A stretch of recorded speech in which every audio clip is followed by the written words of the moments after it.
संसार के द्वंद्वों से बचने के लिए मार्ग खोजता है, मेरा कल्याण हो जाए। ये बहुत ऊपर की बात आ गई सीधे, नहीं तो हजारों मनुष्य जो देवी देवता पितर नियम व्रत तीर्थयाटन दान पुण्य आराधना करते हैं, कल्याण के लिए नहीं करते कि मुझे भगवत प्राप्ति हो जाए, मोक्ष हो जाए। प्रायः वो आराधना अपनी वासनाओं की पूर्ति के लिए करते हैं, कामनाओं की पूर्ति के लिए करते हैं। ये कोई खास बात नहीं हुई। यहां जो कह रहे हैं, हजारों मनुष्यों में कोई एक कल्याण प्राप्ति की साधना करता है।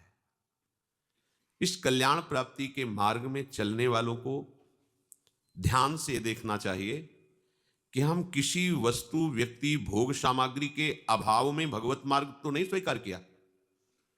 यदि आपने किसी वस्तु व्यक्ति भोग सामग्री के अभाव में स्वीकार किया है, तो जब ये आपको प्राप्त होगा तो भगवत मार्ग छोड़ देंगे आप और उन भोगों को स्वीकार कर लेंगे और उनमें रमण करने लगेंगे।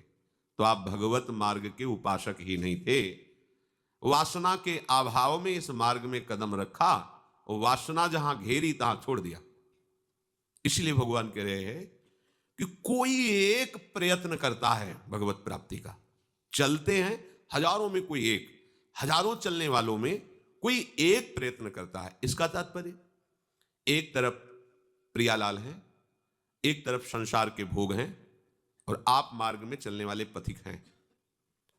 आपको प्रियालाल चाहिए या भोग चाहिए? माया आपको भोग प्रदान करेगी, भक्ति आपको प्रियालाल प्रदान करेंगे। अब आप अपने को देखिए, आप किस मार्ग के पथिक हैं।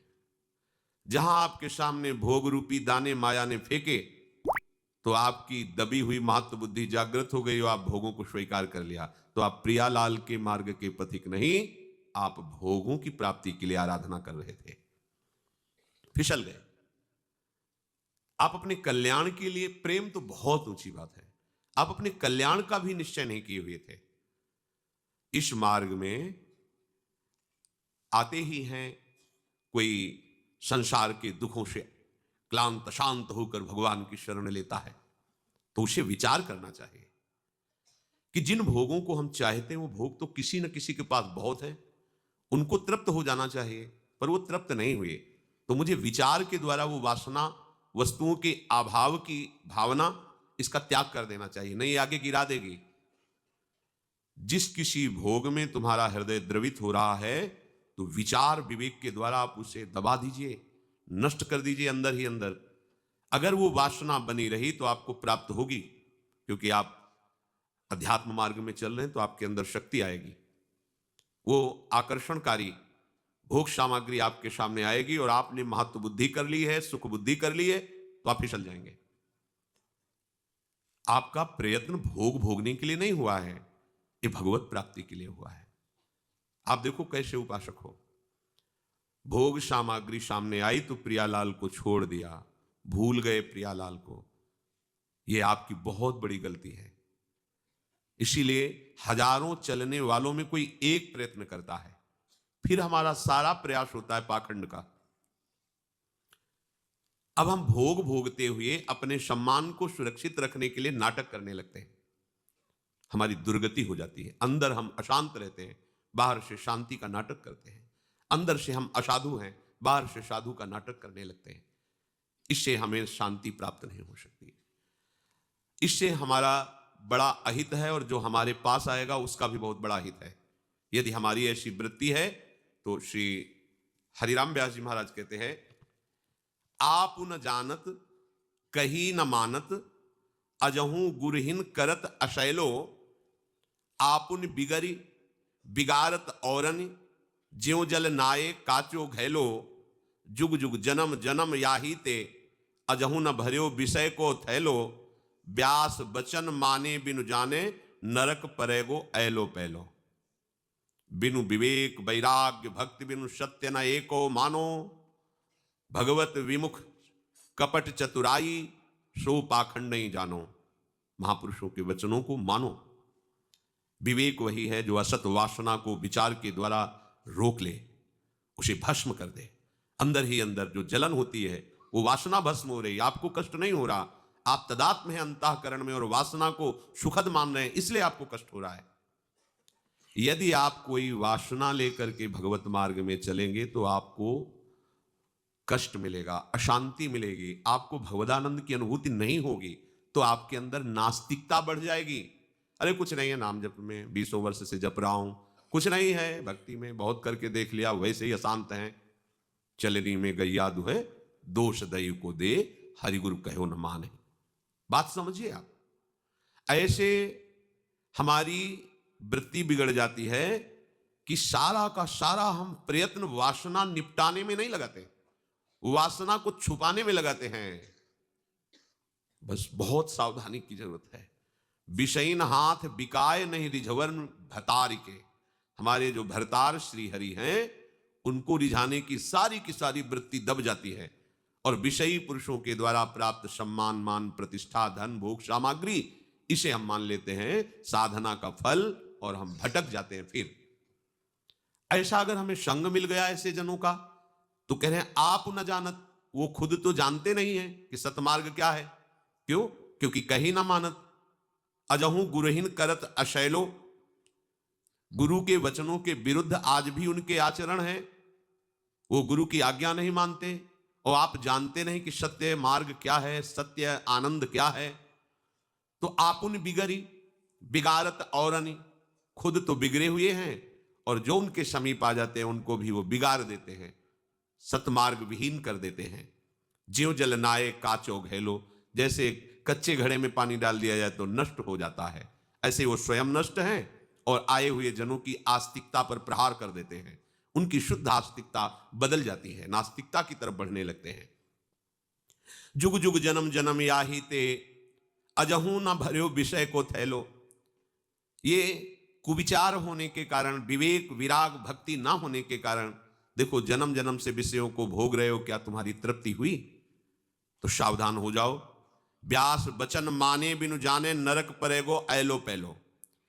कह रहे हैं कि आप बहुत गहरे नरक में उल्टा फेंको जाओगे अगर बात नहीं मानोगे, तो आपको बहुत, जैसी ही हरिवंश नरक गति दुर्भर, यम द्वारे कटियत नख छीके। सावधान हो जाइए। क्या करें फिर? तो निष्काम हुए जो श्याम ही गावहु, साचे साचे साधुनि में तुम साचे साधु कहावहु। निष्काम हुए जो श्याम ही गावहु, बिनुली ने जो नाचहु तुम प्रेम भक्ति फल पावहु। दाम कामना हरि नाम को गुण, लगे न कोटि रिझावहु। इंद्री जीत हुए अजित ही मन दे, तन धन सुख बिसरावहु। विमुखन के द्वारे उजकत ही मुख जिन हरि ही दिखावहु। निष्काम हुए जो श्याम ही गावहु। अगणित दोष रोष तृष्णा मह, कृष्ण ही कहा लजावहु। आशा बंधन ते नंद नंदन, व्यास ही बेगी छुड़ावहु। निष्काम हुए जो श्याम ही गावहु। अगर दुर्भर गति नरक से बचना है, बार बार जन्म मरण क्लेश अशांति रोग, कैसे कैसे भयानक कष्ट हैं, अविद्या से ग्रसित होने के कारण आपको दिखाई नहीं दे रहे। ये जगत ज्वालम, ये जगत आग है, कामाग्नि क्रोधाग्नि लोभाग्नि सब जल रहे हैं, पर ऐसी माया है कि उनको ये जलन भी सुखद लगती है। भाग नहीं रहे, प्रभु की तरफ नहीं भाग रहे। ये जगत ज्वालम, अगर शीतलता मिलेगी तो सीतई स्वपदम करंदई समयतु। युगल सरकार के शीतल चरणारविंद का आश्रय लो तो ये ज्वाला तुम्हें स्पर्श नहीं कर पाएगी। पर कोई वासना के अभाव में, वस्तु के अभाव में, अगर आप कि हमारे पास धन नहीं, हमारे पास सुख सामग्री नहीं, नारी मुई घरी संपत्ति नासी, मूढ़ मुड़ाए भय सन्यासी, तो फिर आप सतमार्ग में नहीं चल पाएंगे। जहां आपको विषय सामग्री माया फेंकेगी वहीं आप उसमें लिपट जाएंगे और परमार्थ में चलना भूल जाएंगे। इसलिए मानते हैं हृदय में वासना है, पर क्रियात्मक वो अपना प्रभाव ना दिखा पावे, तभी तो साधक हो। अगर क्रियात्मक प्रभाव दिखा रहा तो साधक किस बात के, फिर तो संसारी हो। साधन पथ में चलने वाले उपासक के हृदय में वासना हो सकती है, अनेक जन्मों से उसी में रहा है तो स्वभाव संस्कार बना हुआ है, पर वो अपने गुरुजनों की वाणी, शास्त्र वाणी और भजन के प्रभाव से उस वासना को क्रियान्वित नहीं होने देता, सहता है। तास तितिक्षस्व भारत, सह जाओ उसको। जहां वो सहने लगता है तो उसे असली मार्ग हृदय में दिखाई देता है, यह है परमार्थ। जब तक सहन नहीं करता तो परमार्थ मार्ग में पर्दा लगा रहता है, वो जान ही नहीं पाता परमार्थ किसे कहते हैं। जब जैसी मन और इंद्रियों की प्रेरणा हुई उसी वेग से वो भोगों में उतर जाता है, तो उसे पता ही नहीं चलता परमार्थ किसे कहते हैं। यदि निष्कामता विवेक पूर्वक आप हृदय में धारण कर पावे तो आप सच्चे सच्चे संतों की गणना में आ जाएंगे। हरिराम व्यास जी कह रहे हैं तुम सच्चे संत कहोगे, और सच्चे संत का जगत मंगल करने के लिए कोई क्रिया नहीं करनी पड़ती, स्वाभाविक उसके रोम रोम से ऐसे परमाणु निकलते हैं, जगत मंगल स्वयं होता है। ये चलते फिरते साक्षात महातीर्थराज हैं संतजन। ओहो, इनके दर्शन से, इनके शरीर के स्पर्श की हुई वायु से, इनके वचनों से पाप ही नहीं पाप की प्रवृत्ति का नाश हो जाता है। सच्चे संत बनने के लिए हमें ये मार्ग मिला है। मत करो नाटक, किसी और की हानि नहीं, आपकी हानि है। जिन विषयों में संसार रमण कर रहा है प्यारे, उन्हीं से विजय पाने के लिए आपको ये मार्ग प्रभु ने दिया है, आपको विवेक दिया है, आपको संग दिया है। कितनी कृपा है कि हमें भगवत प्रेमी महात्माओं का संग, उनकी वाणियों का संग, उनके बताए हुए सिद्धांतों का श्रवण मनन करने का अवसर दिया। नहीं, माया अवसर ही नहीं देती, ऐसे प्रपंच में फंसाए रखती है। पूरा दिन काम धंधा में व्यतीत हुआ, शाम के खाए पिए बस पूरी रात सोने में, विषय भोगने में नष्ट हो गई। जीवन का जीवन व्यतीत हो गया, पता ही नहीं चला आयु कब नष्ट हो गई। अब मृत्यु का समय आया, कोई साथी नहीं, घबरा रहा है, अब फिर दुर्गति। जो हमें अवसर मिला था गया। सच्चे बनो, प्रभु सच्चाई से प्रसन्न होते हैं। हम में कचाई है पर हम सच्चे मार्ग के पथिक हैं। वो कचाई धीरे धीरे नष्ट हो जाएगी, क्योंकि सत्य मार्ग का प्रभाव असत वासनाओं को भस्म कर देता है। बस आप मौन धारण करके चलिए, क्रियान्वित मत होने दीजिए किसी वासना को। नहीं तो भगवान कह रहे हजारों में कोई एक चलता है, उन चलने वाले हजारों में कोई एक प्रयत्न करता है अपने कल्याण के लिए। क्यों?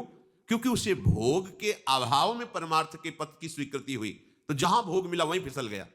ऐसा नहीं होना चाहिए। सोचो, जिन भोगों के लिए संसार पूरा जीवन नष्ट कर देता है, वो भोग तुमने परमार्थ पथ में कदम रखा कि वो बिना किसी क्रिया के सामने आ रहे हैं आपके, तो आपको अपने मार्ग का महत्व समझना चाहिए कि भोगों में लिपट जाना चाहिए। ध्रुव जी जब निश्चय किया कि मुझे परम पद पर पहुंचना है, आज हमारे पिता ने अपनी गोद में नहीं बैठाला, मां ने झिड़क दिया, मैं ऐसा भजन करूंगा कि भगवान के परम पद को प्राप्त करूंगा। माता का आशीर्वाद लेकर निकले, तेव ही देवर्षि नारद जी मिल गए। बेटा, हम जानते हैं तुम क्षत्रिय राजकुमार हो, तुम्हारे अंदर ऐसी दृढ़ता है, पर तुम गोदी में बैठना चाहते, चलो मैं अभी तुम्हें राज्य सिंहासन पर अभिषिक्त करवा देता हूं। मेरे आदेश का खंडन उत्तान पाद नहीं करेंगे। ध्रुव जी को अद्भुत आनंद हुआ। किस बात का? कि अभी तो भगवान के लिए कदम बढ़ाया और जहां गोद में बैठने का अधिकार नहीं, वहां मुझे सिंहासन पर बैठने का अधिकार मिला, अब तो वापस ही नहीं हो सकते। यह है सच्ची मार्ग की प्रवृत्ति कि अरे, जिन भोगों के लिए संसार मारा घूम रहा है, वो भोग हमें परमार्थ में बाधा देने के लिए घेर रहे हैं। नहीं नहीं, अब तो आगे और बढ़ेंगे। जब अभी शुरुआत में ये है तो परिणाम क्या होगा, वो उन भोगों की तरफ देखता भी नहीं। पर अपने लोग ऐसे कच्चे विचार वाले हैं कि लगता है वर्तमान में सामने भोग ऐसे भोग लेते हैं, भविष्य में भगवत प्राप्ति कर लेंगे। कभी नहीं होने वाली भगवत प्राप्ति को जो भविष्य में मानता है, नहीं, प्रभु सब काल में है तो इस समय भी है, प्रभु सब जगह है तो यहां भी है, प्रभु सब में है तो हम में भी है, प्रभु सबके है तो हमारे भी है। हमको अभी इसी क्षण प्रभु में स्थित होना है। ऐसी वर्तमान की वृत्ति लेकर उपासक चलता, समय जो लगे प्रभु जाने, लेकिन वो भविष्य के लिए नहीं टालता, वो वर्तमान में भगवत अनुभूत के लिए व्याकुल होता है। ये दृढ़ निश्चय सत्संग से होता है। आपको सत्संग मिल गया, बहुत बड़ी कृपा हो गई। ये दृढ़ निश्चय बड़े बड़े व्रतों से, अनुष्ठानों से, नियमों से, साधनाओं से नहीं होता। व्रतान यज्ञ छंदांसि तीर्था नियमा यमाह यथा वरुंधेत सत्संगा सर्वसंगोपहो इमाम, श्री भगवान कह रहे हैं। क्योंकि सत्संग से सर्वसंग का त्याग कराने वाला विवेक पैदा होता है। बिन सत्संग विवेक न होई। और वो विवेकवान ही विचार करता है कि मुझे इतना सुंदर अवसर मिला, अब मैं प्रभु को छोड़कर इन विषयों में नहीं रमण करूंगा। नहीं, अंदर से स्वीकार की, आप अंदर से स्वीकृति दृढ़ नहीं किए हैं, इसलिए आप घबराते हैं, कभी ऐसा हुआ मैं फिसल जाऊं। नहीं, अंदर से दृढ़ निश्चय करो। और यह निश्चय उस समय ज्यादा जोर का होना चाहिए जिस विषय में आप कमजोर हो और वो विषय आपके संयोग में आ गया है। आपको उस समय बहुत सावधान रहना है, पर हम सावधानी को सुहा कर देते हैं और उस समय वर्तमान में उस भोग में लिप्त हो जाते हैं कि भविष्य में फिर हम सावधान होकर भजन कर लेंगे। कभी नहीं होगा। वर्तमान बिगड़ा तो बिगड़ता ही चला जाएगा, ये ध्यान रखिए। वर्तमान संभाल लिया तो भूत भविष्य सब पावन हो जाएगा। जो प्रभु की लीला का गायन करके, प्रभु के नाम कीर्तन करते हुए प्रभु के सामने नाचते हैं, केवल प्रभु के लिए, कह रहे हैं कि बिनु लीने जो नाचो तुम प्रेम भक्ति फल पावो। दो भाव हैं। अभी हम भगवदाकार वृत्ति में लीन नहीं हुए, पर प्रभु का नाम लेकर उनके गुणों का गान करके नाच रहे, तो बोले प्रेम भक्ति फल मिलेगा तुम्हें। दूसरी बात, बिनु लीने, किसी से भी कुछ भी उसके बदले में पाने की भावना नहीं होनी चाहिए। नाम गुण कीर्तन नृत्य वाद्य आदि जो हम कर रहे हैं अपने आराध्य देव की प्रसन्नता के लिए कर रहे हैं। यदि कहीं यही दूसरे के दिखावे के लिए, रिझावे के लिए हो गया तो फिर स्वांग हो गया। नहीं, रिझवन भतार के, अपने आराध्य देव की रिझाने के लिए तुम नहीं कर रहे, संसार के लिए कर रहे हो। और यदि आप आराध्य देव के लिए कर रहे हैं तो भले प्रेम नहीं है, आप ऐसे ही प्रभु के सामने उल्लसित होकर गा रहे, नाच रहे, तो आपको प्रेम फल प्राप्त होगा। दाम कामना, ये आपकी जो बाहरी संपत्ति है, ये बड़ा भुलावा है। सच्ची मानिए, जब इस संपत्ति का बल हृदय में आ जाता है तो साधक का पतन हो जाता है। ये बात बिरले ही समझ पाएंगे। ये बाहरी मान, प्रतिष्ठा, संपत्ति, यश, कीर्ति, लाभ बाहरी, इसकी तरफ ध्यान मत दो। ये वो आंधी है जो तुम्हें शतमार्ग को ढकने के लिए भेजी गई है। नहीं, आएगी आंधी, आपके मार्ग में छा जाएगा अंधेरा, पर आपका अभ्यास, कदम रुकना नहीं चाहिए, भजन रुकना नहीं चाहिए, भगवत निष्ठा झुकनी नहीं चाहिए। आगे बढ़ो, आगे बढ़ो। अगर आप कहीं उस अंधकार में भ्रमित हो गए और किसी भी वस्तु व्यक्ति के साथ खेलने लगे तो आपका मार्ग रुक जाएगा। आपका बल प्रभु का नाम होना चाहिए, प्रभु का आश्रय होना चाहिए, प्रभु होने चाहिए। रुपया, घर, संपत्ति, परिवार, यश, कीर्ति, ये लाभ नहीं है और हम लोग इसी में रच जाते हैं। चलो, जीवन तो चैन से कट रहा है। क्या चैन? हमें तो चाहिए कि जब से तुम बिछुरे पिए प्यारे कबहु न पायो चैन, और हम चैन से जी रहे। आग लगे ऐसी चैन में जो प्रभु की स्मृति, प्रभु के प्रेम के बिना हम ऐसे जी रहे हैं। तो हमारे अंदर ये निष्ठा होनी चाहिए कि हमारा काम दाम से नहीं, नाम से चलेगा। प्रभु का नाम चल रहा है तो हम जीवित हैं, प्रभु का नाम चल रहा है तो हम आनंदित हैं, प्रभु का नाम नहीं तो हम मृत्यु तुल्य हैं। हमारा जीवन किस काम का? तद विस्मरणेन परम व्याकुल तेति।